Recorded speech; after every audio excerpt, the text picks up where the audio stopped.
లూకు సువార్త 3వ అధ్యాయం. సమాజ మందిరములో ఆయన మరలా ప్రవేశింపగా అక్కడ ఊచ చెయ్యగలవాడు ఒకడుండెను. అచ్చటి వారు ఆయన మీద నేరము మోపవలెననియుండి విశ్రాంతి దినమున వానిని స్వస్థపరచునేమో అని ఆయనను కనిపెట్టుచుండిరి. ఆయన, నీవు లేచి నా మధ్యను నిలువమని ఊచ చేయగల వానితో చెప్పి వారిని చూచి, విశ్రాంతి దినమున మేలు చేయుట ధర్మమా, కీడు చేయుట ధర్మమా, ప్రాణరక్షణ ధర్మమా, ప్రాణహత్య ధర్మమా అని అడిగెను. అందుకు వారు ఊరకుండిరి. ఆయన వారి హృదయ కాఠిన్యమునకు దుఃఖపడి కోపముతో వారిని కలియజూచి, నీ చెయ్యి చాపుమని ఆ మనుష్యునితో చెప్పెను. వాడు తన చెయ్యి చాపగా అది బాగుపడెను. పరిసయ్యులు వెలుపలికి పోయి వెంటనే హేరోదీయులతో కలుసుకొని ఆయనెలాగూ సంహరిద్దుమా అని ఆయనకు విరోధముగా ఆలోచన చేసిరి.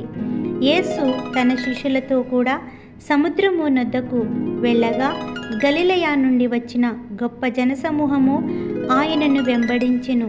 మరియు ఆయన ఇన్ని గొప్ప కార్యములు చేయుచున్నాడని విని జనులు యూదయ నుండి, యెరూషలేము నుండి, ఇదుమాయ నుండి, యొర్దాను అవతల నుండి, తూరు సీదోను అనడి పట్టణ ప్రాంతముల నుండి ఆయన యొద్దకు గుంపులు గుంపులుగా వచ్చిరి. జనులు గుంపుగా కూడగా చూచి వారు తనకు ఇరుకు కలిగింపకుండునట్లు చిన్న దోణి ఒకటి తనకు సిద్ధపరిచేయించవలెనని ఆయన తన శిష్యులతో చెప్పెను. ఆయన అనేకులను స్వస్థపరిచెను కనుక రోగపీడితులైన వారందరూ ఆయనను ముట్టుకొనవలెనని ఆయన మీద పడుచుండిరి. అపవిత్రాత్మలు పట్టిన వారు ఆయనను చూడగానే ఆయన ఎదుట సాగిలపడి, నీవు దేవుని కుమారుడవని చెప్పుచు కేకలు వేసిరి. తన్ను ప్రసిద్ధ చేయవద్దని ఆయన వారికి ఖండితముగా ఆజ్ఞాపించెను. ఆయన కొండెక్కి తనకిష్టమైన వారిని పిలువగా వారాయన యొద్దకు వచ్చిరి. వారు తనతో కూడా ఉండునట్లును దెయ్యములను వెళ్ళగొట్టు అధికారము గలవారై సువార్త ప్రకటించుటకును వారిని పంపవలెనని ఆయన 12 మందిని నియమించెను. వారెవరనగా ఆయన పేతురు పేరు పెట్టిన సీమోను, జెబెదయి కుమారుడగు యాకోబు, అతని సహోదరుడగు యోహాను. వీరిద్దరికీ ఆయన బోయనెర్గస్ అను పేరు పెట్టెను. బోయనెర్గస్సు అనగా ఉరిమెడు వారని అర్థము. అంద్రేయ, ఫిలిప్పు, బర్తలోమయి, మత్తయి, తోమా, అల్ఫయి కుమారుడగు యాకోబు, తద్దయి, కానానీయుడైన సీమోను, ఆయనను అప్పగించిన ఇస్కరియోతు యూదా అనువారు. ఆయన ఇంటిలోనికి వచ్చినప్పుడు జనులు మరలా గుంపుగూడి వచ్చిరి గనుక భోజనము చేయుటకైనను వారికి వీలు లేకపోయెను. ఆయన ఇంటివారు సంగతి విని ఆయన మతి చెల్లించినదని చెప్పి ఆయనను పట్టుకొనబోయిరి.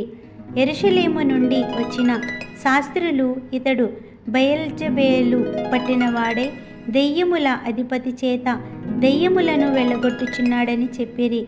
అప్పుడు ఆయన వారిని తన యొద్దకు పిలిచి ఉపమాన రీతిగా వారితో ఇట్లనెను. సాతాను నెలాగు వెళ్ళగొట్టును? ఒక రాజ్యము తనకు తానే విరోధముగా వేరుపడిన ఎడల ఆ రాజ్యము నిలువనేరదు. ఒక ఇల్లు తనకు తానే విరోధముగా వేరుపడిన ఎడల ఆ ఇల్లు నిలువనేరదు.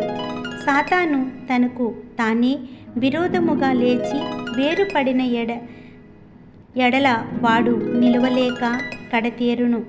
ఒకడు బలవంతుడైన వానిని మొదట బంధించితేనే తప్ప ఆ బలవంతుణ్ణి ఇంటజొచ్చి వాని సామాగ్రి దోచుకొన నేరడు. బంధించిన ఎడల వాని ఇల్లు దోచుకొనవచ్చును. సమస్త పాపములను మనుష్యుల చేయు దూషణలన్నిటియు వారికి క్షమింపబడును. కానీ పరిశుద్ధాత్మ విషయము దూషణ చేయువాడెప్పుడును క్షమాపణ పొందక నిత్య పాపము చేసిన వాడై ఉండునని మీతో నిశ్చయముగా చెప్పుచున్నానెను. ఎందుకనగా ఆయన అపవిత్రాత్మ పట్టిన వాడని వారు చెప్పిరి. ఆయన సహోదరులను తల్లియు వచ్చి వెలుపల నిలిచి ఆయనను పిలువనంపిరి. జనులు గుంపుగా ఆయన చుట్టూ కూర్చుండిరి.